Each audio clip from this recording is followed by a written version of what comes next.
Khalifa Ababacar Sall mooy sur l'affaire Sweet Beauté Mame Birame Ousmane Sonko dafa wax vendredi bi muy jàkkaarloo ak taskatu xibaar yi ne dossier bi du ci dugg kaso.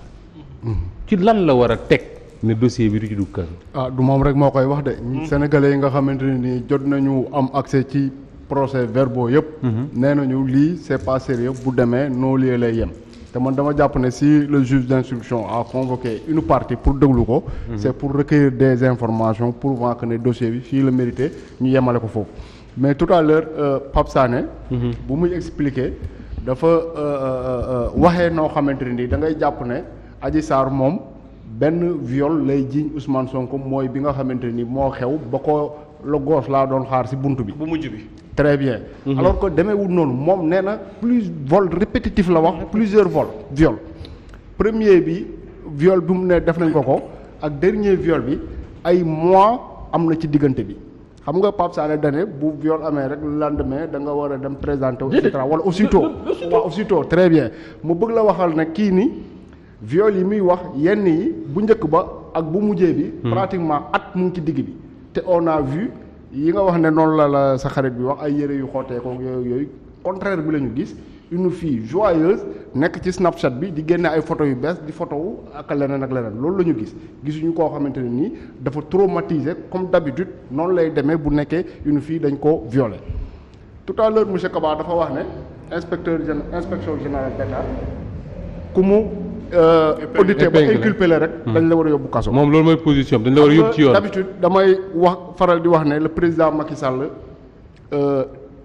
defantekat la souvent damay lim ma ne février premier tour ma ne mars deuxième tour ma ne avril mu prêter serment ma ne mai mu commencé mu ressuscité CREI yi mais juin dafa am lu xew noonu la ko teglee juin ci la jël contrat wu pétrole yi jox ko Petro-Tim juin 2012 te loolu bu mu amee moins de 6 mois après son élection. très bien noonu la ko teglee kay février mars avril mai juin noonu la ko teglee mais lu gën a garaaw bu ñu joxee contrat pétrole yooyu Petro-Tim mais inspection générale d'État fekk président de la république def ko saisiroon bi muy wax nii mu génnee un rapport ne Petro-Tim bu ko kenn jox contrat yi joxe IGE ñu wax loolu. IGE moo ko wax joxe les raisons yi nga xamante ni moo war a tax Sénégal warul jox contrat pétrole yooyu Petro-Tim qu'est-ce qui s'est passé président dafa jël rapport boobu lem dugal fële jël pétrole bi jox ko waa Petro-Tim parce que rakam ma ngi ci doon liggéey loolu lan moo ko gën a garaaw xam nga justice am na nu mu doon demee Ousmane Sonko lu mu déclaré kenn du ci ànd ak moom bu dëkk bi doon dox normalement kenn du ci ànd ak moom mais mënuñu nekk ci benn réew ñu ne ñun ñëpp ñoo yem fi mbaxane doonee benn ce qu'on a vu expliqué naa la léegi un rapport boo xamante ni président de la république da ko jël dugal ko ci suuf tiroiram mais même inspection boobu la ñu wax ne moo génne un rapport ba ñu yóbbu ci Khalifa Sall prison absolument te tey expliqué naa la xam nga ñu ngi wax inspection générale d'État mais Cour des comptes normalement moo gën a kawe sax inspection générale d'État parce que foofu ay hauts magistrats ñoo fa nekk qu'est-ce qui s'est passé avec le ministre Moustapha Diop dañu dem di ko auditer mu ne doo leen ma auditer dàq leen ci biti OFNAC organe de contrôle la dafa jàpp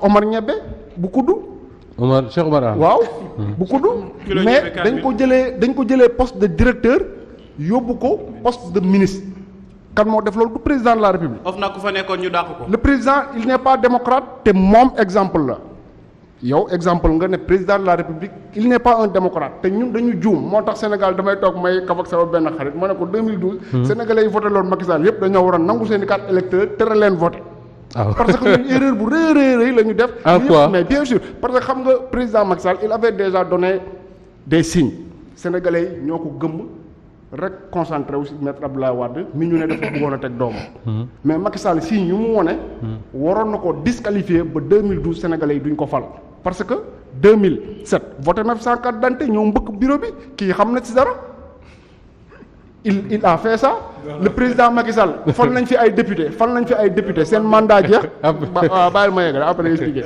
Macky Sall fal nañ fi ay député seen mandat jeex ñu ne dañ leen a war renouveler Macky Sall nekk premier ministre ne duñ ko renouveler dañuy xaar ba élection présidentielle bi jàll ñuy doog a renouveler le mandat des députés lan lañ ci doon viser pour que le président si elle est réélue en 2007 ñu am une magistrature confortable li xew mooy Macky Sall ma nekkoon directeur de campagne Abdoulaye Wade moo mujj gagné élection yooyu nekk président assemblée nationale mais tout ça fii la xew.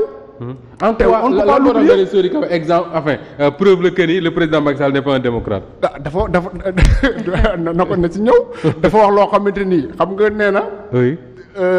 affaire Sweet Beauté bi du ci commentaire. bu doon question bañ ko posé ci mandat Macky Sall loolu la waxoon tey jii mu ngi nekk directeur ba tey ou bien mu nekk ministre sax parce que dafa joxe xalaatam ci loolu moo tax ñu génnee ko ci état bi mais c'est ça la réalité le président Macky Sall du un démocrate te kuy xaar ne de manière démocratique ñu respecter les lois et les règles mooy tax véritablement ñu jëlee ko fi. man dama jàpp ne sénégalais dañuy nax seen bopp. président defante la xam te il faut que. rapport de force boobu gars yi fekk si ko si. Sori Kaba ci yow laay ñëwaat avant ñuy continuer parce que yaa ngi wax ne Mame Birame voilà qu'est-ce que loo bëgg a préciser. non li ma ko bëgg a préciser lenn la rek. d'abord fi mu mujjee léegi. question wu mandat ak question wu Sweet Beauté vraiment c'est deux choses différentes. mais bien sûr. vraiment bokkul. moom vraiment en disant que lii affaire. mandat bi moom bañoo cee wax te waxoon nga ci. waaw. loolu li moom ça n'a rien à voir. et buñ ci waxaatoon tey loolu la nga waxoon ngay waxaat. deux choses différentes. maintenant peut-être les situations évoluent les positions évoluent peut-être. sur la question du vote à Fatick. oui mais moom rebelle la quoi. hein. à Fatick tamit respecté woo leen moo doon président. li ma. à Fatick. ah bon rebelle la. non décidément Sori Kaba il est courageux. li ma ci dégg nit ñi di ko wax lu bari. oui demeewul noonu. Toussaint peut-être que il est témoin parce que boobu temps. ils étaient tous ensemble ñoo bokkoon parti boobu. man bokkuma woon ak ñoom parti jamono yooyu. mais ñoom ñoo bokkoon parti xam na ne que ça s'est pas passé comme ça. boo koy fàttaliku jamono yooyu il était question de deux types de carte d'identité. ñu koy fàttaliku.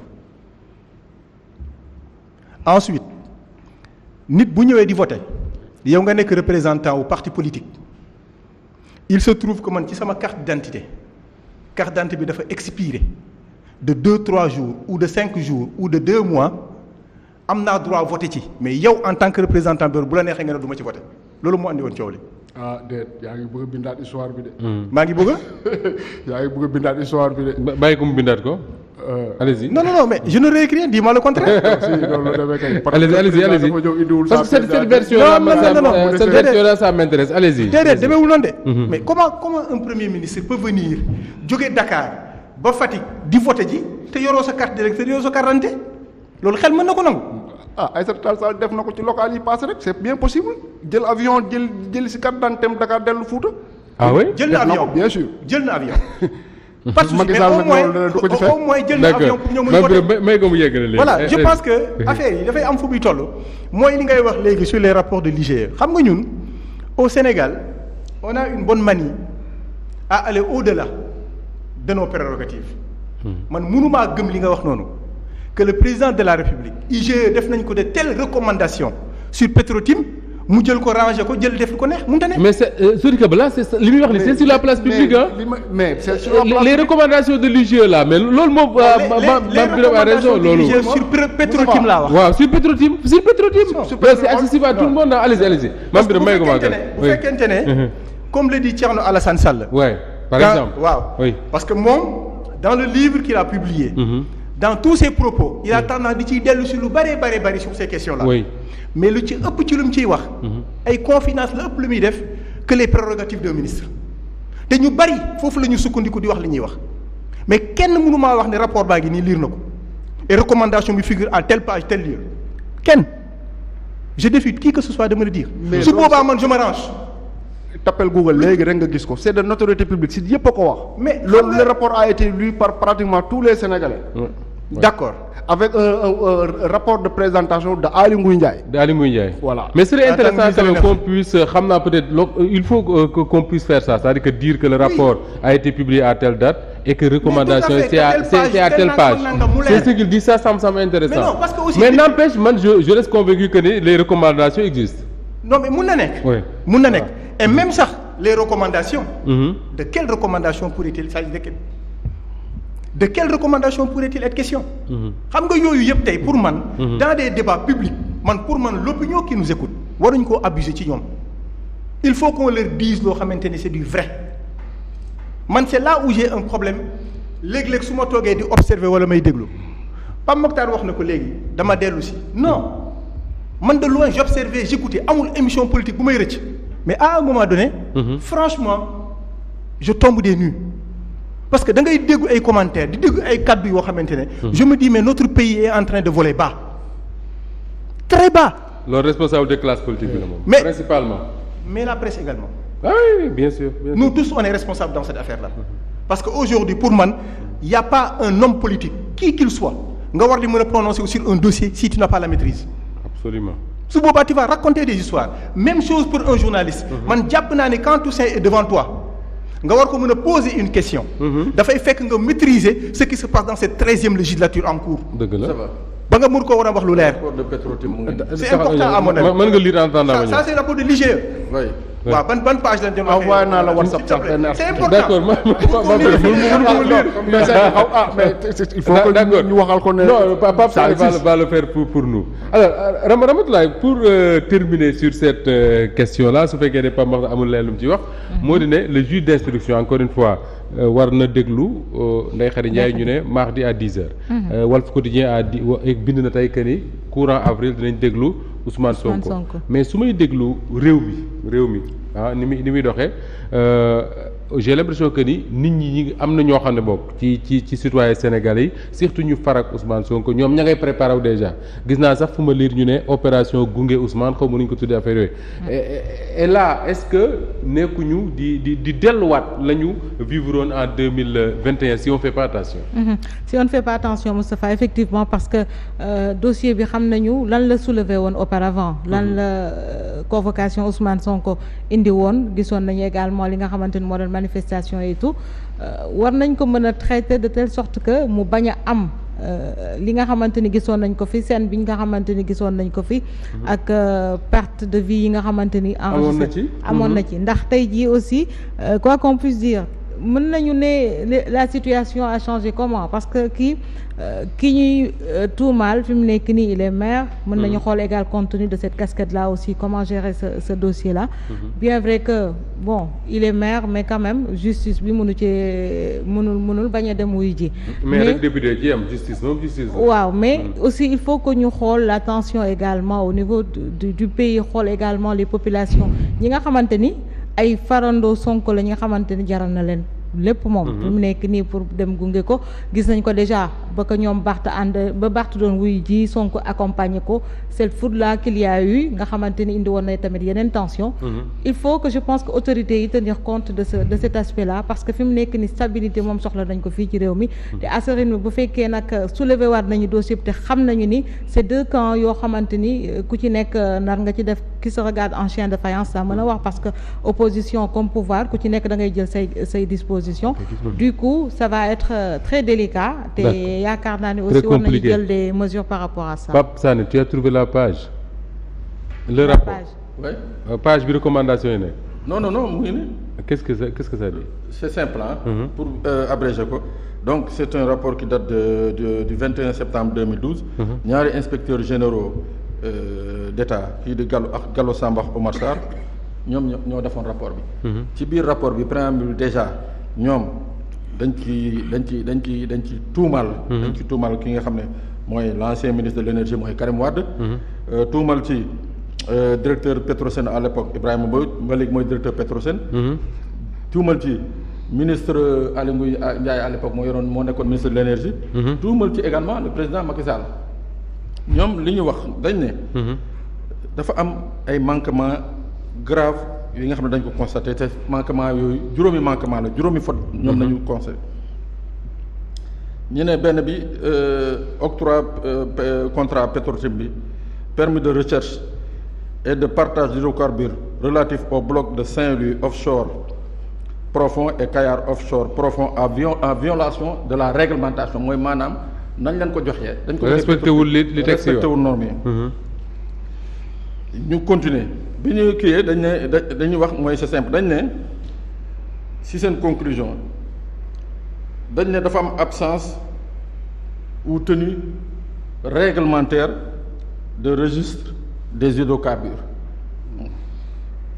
c'est-à-dire ne encore bon c'est vrai que les yeux ne sont pas aussi kii. mais man am na lu ma jaaxal foofu Pape moo di ne généralement les rapports de l'IGE suñ ko déclassifié féewul kenn du ci jot. kenn mënu ko lire. waaw le rapport par exemple de l'IGE sur les chantiers de Thiès il a fallu que Ablaye Wade déclassifié ko pour que le président Macky Sall à l'époque premier ministre mën a dem méridien président présenter ko le corps diplomatique neen Idriss Seck moo sàcc lii moo sàcc lii moo sàcc lii mais là ce rapport là je mosuma dégg fu ñu ko déclassifié. waaw mais lu tax mu nekk sur la place publique. mais c'est tombé sur la place publique parce que quelque part.